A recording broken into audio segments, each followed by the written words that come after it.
Ladies and gentlemen, boys and girls, pimps and simps, welcome back to the Mac Life, #1 pimp podcast here in the world. You already know that. We're back for episode number 29. If you're new to this channel, okay, I go over absolutely everything to do with OnlyFans, whether you're a creator yourself, okay, wanting to get more subscribers, or if you're a dude who wants to learn how to manage a shit ton of women, I can teach you how to do that too. And trust me, it's the best job in the world. You manage hot women, you monetize them and make money from them, and you don't deal with customers. There is no customer stress. There is no customer complaints, no, dealing with product inventory, no suppliers changing, no fucking refunds. It's just schmiggity smooth. So it's fun. And we're in the early stages still.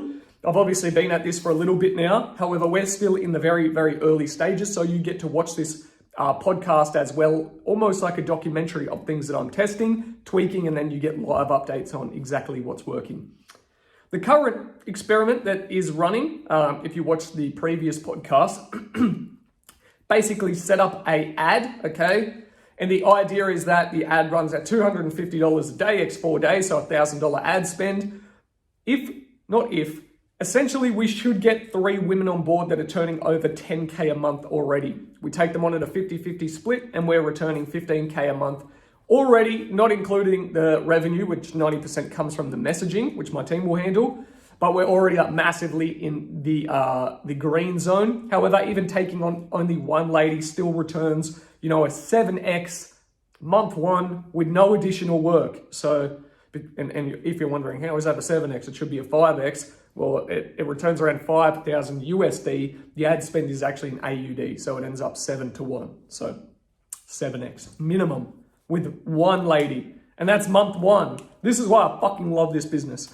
Now, we have a lot to go through today. There's a lot of actual direct OnlyFans content in today's podcast. I'll be going over some tips for growth, tips to grow your subscribers, as well as just a shit ton of experiments that I'm running at the moment. Now, you may have noticed I didn't put out a podcast yesterday.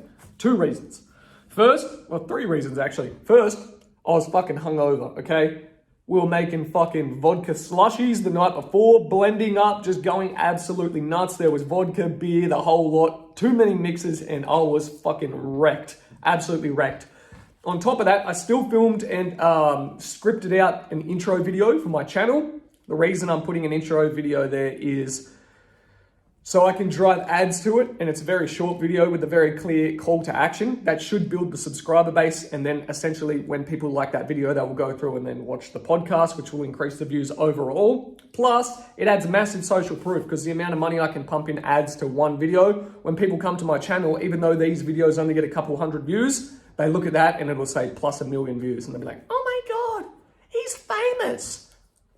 This is why I don't trust numbers online. It's very easy, okay, for people to mislead you with numbers online. Anytime you're doing business, do your due diligence when dealing with anything online. Things can be manipulated. The majority of people in the e-com space, all this sort of shit, all their fucking followers are fake. And I do not deal with that sort of shit. They have fake audiences. Very easy to find this stuff out. So do your due diligence, okay? Now, the third reason for taking yesterday off. Fuck, I had to think, and this is why I love these videos. I'm not gonna attempt to. I'm not gonna edit them out. You just get to see how it is live, okay? And the third reason is why the fuck else did I take yesterday off? There was a whole my ads were in review still, and they're still in review. So the idea was really that I'll be giving you an update on how the ads process is working for these ladies, but my ads are still in review. Even today, I got on, I was fucking pumped when I woke up. I was like, thank you, I'm so blessed for another day on this planet. Boom, I get out there and I get to go on board some new ladies. I check my ads, in review, but that's fine. I get to spend more time filming this podcast for the day and then setting up the other stuff that I have going. Now, there are a lot of other experiments that I have currently underway, but I'm going to give you a little brief of what's to come because you do want to stick around in today's podcast. If you're a frequent member and you're anywhere in the OnlyFans space, there is some very actionable shit that I have tested, okay? And I've had my girls test. In fact, one of the methods my girls actually brought up to me, I tested it across my girls with more followers and more subscribers accounts, and the increase was dramatic. So there's some very actionable stuff from there. But before we get into that, My throat is... So I changed up also. Normally I just have a mocha. Today I had an iced mocha and it has just caused fucking absolute havoc. My throat needs to clear like 30, 40 times. So there's that. What I want to tell you, this one's quite cool. Yesterday I put up a story and fuck me did I get hit with posts. Anytime you put up anything with a bit of curiosity, people are like, what is it, bro? What is it? What is it? So people absolutely pump me. Bro, what is it? What is it? What is it? What is it? What is it, man? I want to know that. Yesterday I essentially put up a story on my IG. I paid a guy on Fiverr $600 for his service. Now, before I tell you what the service is, yes, a bit of curiosity, before I tell you what the service is, smash that subscribe. No, don't smash the subscribe. Before I tell you exactly what the service is, I'm going to tell you, it cost me around 600 AUD, I think 580, and then after the Fiverr fees, it was plus 600. So 600 AUD, right? I have been quoted for that exact same service for 5K for half of it. So I got two parts to this service. To get both parts of the service that I've been quoted, and this is from numerous people, it's 7K. So by buying this service, essentially, if it works out, there's a lot of speculation of if this is going to work out. I could have just thrown away $600. But if this works out, not only now do I have I gotten this service incredibly cheaper, but now I have a direct hookup in case I ever want to sell that service. If anyone wants it, I can potentially sell it, put a markup on it and charge 3,000 or 4,000, undercut these people, or I could charge the same price, 5K, if that's going in the market. And I have a whole nother service that I can sell. So that's drop servicing. There's nothing wrong with drop servicing. It's an incredible way to make money. It's just outsourcing work to someone else. But you want to know that the work is good quality, hence why I do it myself first. So what is it? If you've ever been on Google, let me explain it to you, because even if I say it, half of you will be like, what the fuck is that? If you've ever been on Google and you type up someone famous's name, okay, and we're imagining from a desktop point of view at the moment. As you type up someone's name, you'll get links to all their socials, their Instagram, YouTube videos, da-da-da-da-da. But on the right-hand side, you will notice a picture of the person, okay, and then an about info section, intro section, and then links to their socials and different publications. This is called a Google Knowledge Panel. You cannot just go and create one of these. Essentially, Google compiles information from different sources around the internet. It doesn't give the absolute specifics because it doesn't want people to be able to manipulate the process, hence, like I am doing.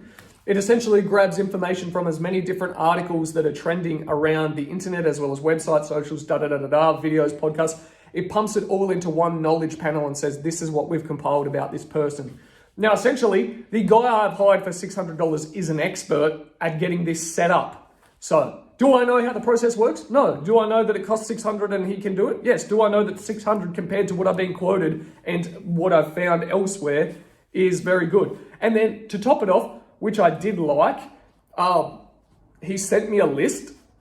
And normally on Fiverr, if someone sends you a document outside of Fiverr, you're just like, this is a fucking scam. However, he sent me a list with Google shortened links, so I put them in. And these are nobodies that I haven't heard of. And when I went through the list, they all had Google Knowledge Panel set up. So, I don't know. I was like, fuck, that's, he could have really just went and found, random people's knowledge panels and used those links. But it did add a little bit extra security. So if that's what got him over the line, congratulations on a good fucking famoose. You got me. You swindled me. You got the Mac. Even the Mac might have got done. But again, for the price point, I was like, fuck it, let's test it. There are a few upsides. And as I said, that's only half the service. The other half that I get is an actual Wikipedia page set up in my name. Now, you're probably like, why do you even want all that, bro? Why are you paying that much money for that? Why would you need that? Is it social proof? It's not. It is social proof. Essentially, it's all social proof, but it's for one main purpose, okay? Instagram verification. I've been hunting that down. I deserve it. Where the fuck? There are people out there, like with 10K followers, like with shitty music on Spotify, that are verified. I have put more hours into Instagram than anyone I know, consistent story uploading, consistent growth trend. I've spent hundreds of thousands on my personal account in Instagram ads, just on my personal account. Fuck me, I've requested verification a few times now, it's been rejected. I'm in numerous publications. Where is my verification? So essentially, what I have found from some digging is that this knowledge panel is one of the biggest things that Instagram look for. If you have a knowledge panel, it is significantly, and a Wikipedia page, it will significantly increase your chances of getting verified. Now, are you like, why are you getting verified? Is it just for the fucking, the status? Bro, I don't care about, it is for the status. No, it is for the status, but in a different reason. Credibility, okay, adds trust, and it saves a massive amount of time. It's just social proofing. Everything in this world is social proofing. And if you think you're immune to social proofing, you're not. Everyone is judged based on status. Every single person, it is a law of power. You are judged based on your status, your perceived influence. And why shouldn't you be? Okay, if I go up to Bob Schmo in the streets, shout out Bob Schmo, if I go up to fucking Bob Schmo in the streets and he's like, hey, you want to fucking fight? And he's just some bogan that I know has absolutely nothing to his name. He's at the pub all day. He has absolutely no connections. Hey, you want to fight? And I smack him. The repercussions are probably going to be very minimal, okay? He's not going to send anyone after me.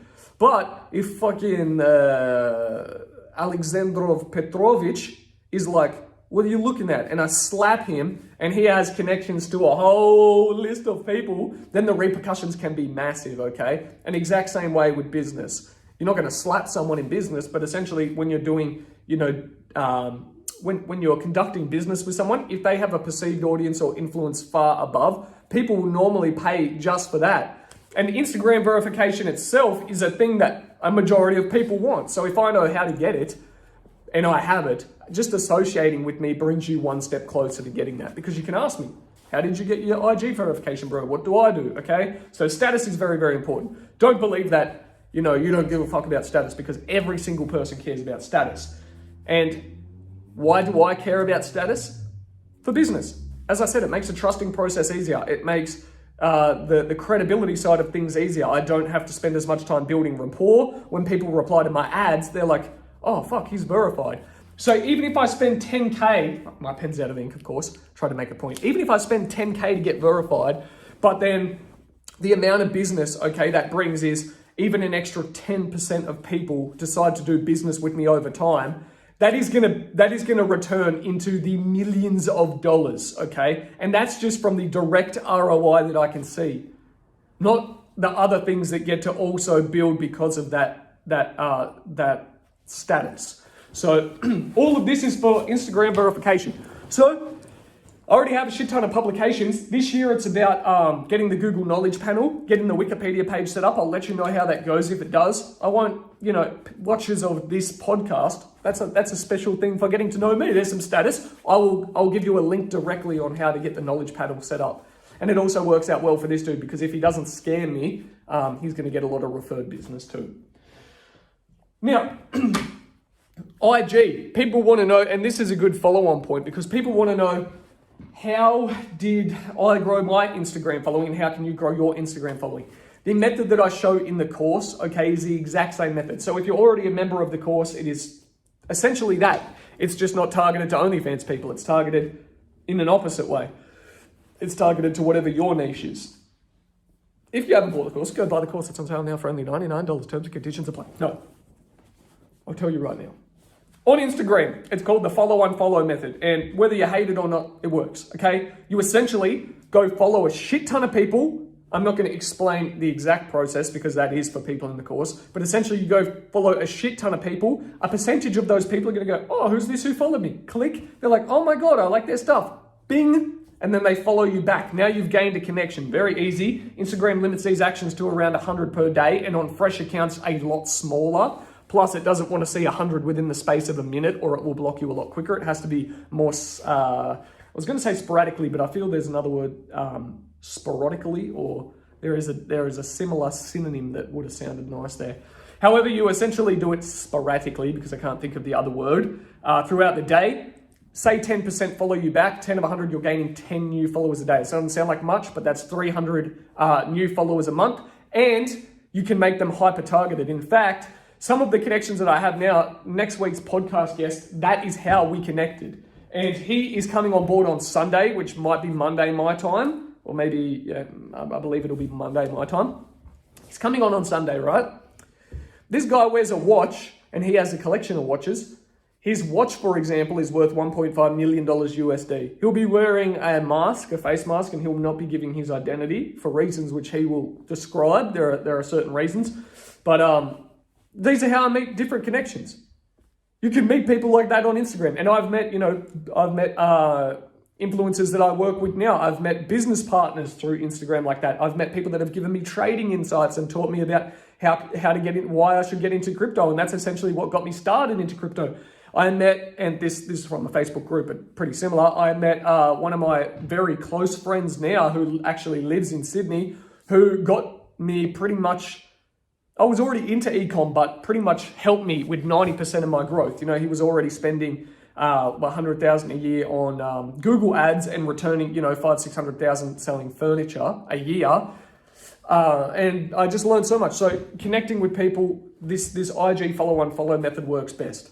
At the moment, there's really nothing else. You can run ads. I have seen diminished returns with ads though, I feel the best sort of ad to get followers would be you'd have to go and film a TikTok style video, which I'm just not good at. I've attempted it before. It's really just not my thing. This long form media when I can talk is way better. Go film these TikTok style viral ads and then run that as an ad with a follow. That is essentially what's going to get you the most follows compared to the unfollow method. Or the new method that I'm trying now this year where I leverage other brands' audiences. So influencer marketing. It's just something I never really got into because I liked with Facebook ads that you can see a direct ROI. You put out $50 a day, it equals 2 sales. There's $50 profit on each product. Okay, I've made $100 minus my 50 in ads. I'm up 50 profit today. Let's scale it and see how it goes. It's very simple. People overcomplicate it, but that's why I loved it, okay? And essentially it did get a little bit more tricky when you add in remarketing and lookalike audiences and funnels and all that extra shit. But it was a lot easier to me than being like, I'm gonna have to, do influencer marketing. How do I actually track who did it? And if I'm gonna just be simple and be like, okay, I'll only do one a week, then that means I only have 1 day of fucking traffic coming through a week. How am I gonna make money if that doesn't work? So that's why I like Facebook ads. But this year, essentially I'll be doing large amounts of influencer marketing just to grow my own personal profile on Instagram. Why? Because it brings more business. It's gonna bring more girls on board of higher quality. It's gonna increase my social status for future business deals in whatever regards that I wanna do them. And it's gonna help with the IG verification, which, will help with more money. I feel that was really in depth. There was a lot, and it all stemmed from why I bought a $600 potentially scammy package on Fiverr. It'll be funny if all of this just works out to be a scam. I'll just be like, fuck me, in the future podcast. Now, this one, thanks for sticking around, by the way. If you're here, I appreciate you listening. Okay, so I'm going to give you some value for OnlyFans. I feel like I always bring value, but this is directly for OnlyFans, and this is a shout out to Chloe. This is actually one of my smaller girls' accounts. Thank you very much, Chloe. She essentially, I taught her the beginning of the method, or maybe she would have used it anyway. Essentially, I showed her how to attract, and then she added on some little extra detail, okay, which I tested with my girls with the larger audience and have seen massive results with. So essentially, ladies, to promote, you can use Tinder. But do not have a profile that says, check out my OnlyFans, or when they message go, hey baby, check me out on OnlyFans, No. Girls, you're gonna get a shit ton of matches on Tinder. Go on Tinder, match. Hey baby, how are you? Hey, something funny, okay? Just start a conversation with all of them. Then say, hey babe, I don't really talk here much, okay? You can try and make it sound less spammy. Say, add me on Snap. Then they add you on Snap. If dudes go, oh, you're a fucking scam, just block them. They're fucking losers anyway. They're never going to pay for shit. But a heap of them will add you on Snap, and they'll see you're a real person on Snap. Now, you don't have to directly speak to these guys each day, okay? All you do is you put up a story post with semi-naked content on Snapchat that's within the guidelines, and you just say, check out my OF winky face. Now, obviously don't put a swipe up link because that's going to get you banned on Snapchat, but say, check out my OF, okay, and make the OF blue. It works a lot better for having people understand what it is. And then put @ and then your name on OnlyFans. A large percentage of these people are going to come across and subscribe, okay? And then to add in more, to convert higher, I guess would be the word I'm going for here. I feel like the lighting's a little bit off today. To convert higher, you want to add in urgency, okay, reciprocity, and a bit of scarcity. So you can say, 50% off for my Snapchat followers, okay? Use this code. So they're like, oh my God, reciprocity. They're getting something just for having have you as a friend on Snapchat. Limited spots. This is for the next 100 people only, and it ends tonight. Okay, boom. You can run that once a week. You're going to get a fuck ton of people across. So thanks, Chloe, for starting it. I actually haven't told Chloe about the scarcity or urgency thing either, so I'll get her to do that. And scarcity and urgency, I always talk about this. It works well when it's truthful. And that's why if you do it once a week, people understand that it is truthful, okay? And you're really going to push a lot of people across the line. Just like ladies that want to work with me, you know, I put out these ads and I say, I have limited spots. And they say, oh, no. And I say, bitch, listen, I have fucking women messaging me in the droves because of the ads that I run. I know how to run ads. I'm not cold outreaching to people. I have women messaging me in the droves and I get to pick and choose who I want. Hurry up, obey, do this, sign the contract, let's go, or fuck off. Simple. And you know, sometimes I never really get to show you that side of business because I try and make it lighthearted and fun. But when it comes to business, I can be critical, I can be crucial, okay? And I can be ruthless as well. So that is the world of business. Don't think for any second that business isn't ruthless. No matter what business you are in, you will always have to have some level of ruthlessness, okay? Next on the list. Oh, so I hope I want to re-clarify. I hope that you go and test that. And if you have girls, you get them to test that because leave a comment down below. You will see instant results. That is probably one of the most direct ways to get subscribers. Tinder, direct relationship. And if a girl doesn't have Tinder Premium, okay, pay it. Go get Tinder Premium. Why? Because you're going to have a fuck ton more swipes and you don't have to just swipe in your area. Sometimes the girl is self-conscious about having it going in her area. I knew the brightness was a little off. Sometimes the girl doesn't want people to know in her area that she's on Tinder. Go get Tinder Premium so you can change your location and then you can play from a different location. Okay? Next. This is a bit cool one. I did a little thing like this similar already in a podcast earlier, and I talked about my goals for this year, which is 100K YouTube subscribers and to get this brand to 7 figures, as well as get my Brazilian Jiu-Jitsu purple belt. That's essentially my 3 main goals. There are many sub-goals and things I want to do, like when I go get Invisalign finished, then go to Turkey, get all my teeth completely veneered, fixed, get the rest of the tattoos that I want. All these micro goals, fun goals, you know, world travel, all these things, but they aren't my main mission. So they're more things that I would like to see done this year that really aren't important to me if they don't. They're things that I'd like to have happen and I can make happen, but they're not something that I'm actively pursuing with my mental time, okay? The main goals that I have for this year are 100,000 subscribers on YouTube. That is really, really important to me, and high quality subscribers, just like my subscribers have been. And if you don't understand why I mean my subscribers are high quality, I have the most monetizable audience because I have an audience that understands the value that I'm bringing, okay? And I'm just consistently giving out to them. And not only does the CPMs reflect this, okay, $44 CPMs, but I have sold high ticket packages from my YouTube to people that I've never met, and this isn't one-offs. These are multiple times these packages have been sold for excess of $10,000, $20,000 US. Through YouTube, never contacted the person. Hello, boom, look at my shit, boom, watch my video, boom, go to my website, purchase. These packages aren't available anymore, however, because I'm obviously in the OnlyFans niche now.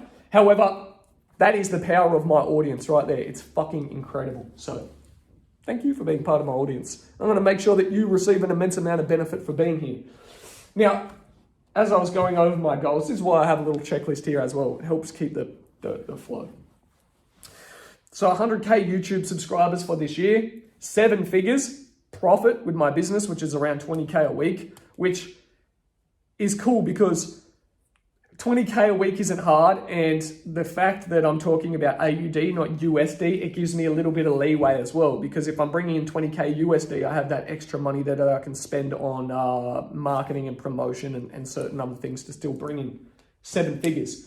Another thing that I would like to do, okay, is move my company to Dubai. I'll be heading over to Dubai very, very shortly. However, if that's a this year thing, that's still up for speculation. So that's I'll be finding out information on that. It's not a 1,000% thing. I will be in Dubai for a significant period of time, so I can more than likely see it happening, but I still need to learn quite a lot there. And then Brazilian Jiu-Jitsu purple belt. A lot of people, if you haven't done Jiu-Jitsu, it is probably the biggest ROI in terms of life that you can get. You will learn, you learn supreme confidence from Jiu-Jitsu. Why? Because, and let me tell you, people say, yeah, but in a street fight, if you go to the ground, yeah, that's true. If you go to the ground in a street fight, you're going to get stomped. But in any street fight, anything can happen. You can be stabbed, you can be shot, you can be da-da-da-da-da. And a good counter argument for that in Jiu-Jitsu is, yeah, but if someone takes me to the ground, I don't know what the fuck I'm doing in a street fight, then you're already in a position where you're going to get schmelted. And if that person knows Jiu-Jitsu, trust me, you are in deep waters. I've done it for years now. 5-6 years, I believe, going on. Yeah, 5 years, I believe I've been doing Jiu-Jitsu now. And, the black belts will make me look like I am just butter in a fucking microwave. There is absolutely nothing I can do. Now, not just in terms of like handling yourself, but the confidence comes from a breakdown of, you remove the fear of the unknown, okay? Let me explain this. If you argue with someone, the worst possible outcome, pretty much the worst possible outcome, sure they could emotionally manipulate you or whatever, but the worst possible outcome is that they fight you. They attack you. In Jiu-Jitsu, you practice from the point of, okay, I'm being punched, okay, I've been tackled, okay, I've been put in a headlock, okay, these are 90% of the ways a fight can start. Now I have to continue on under the pressure and come out as a victor. Okay, I have to, remove myself from that position, get a sweep, whatever, get to a dominant position, submit the person, or get up and run away.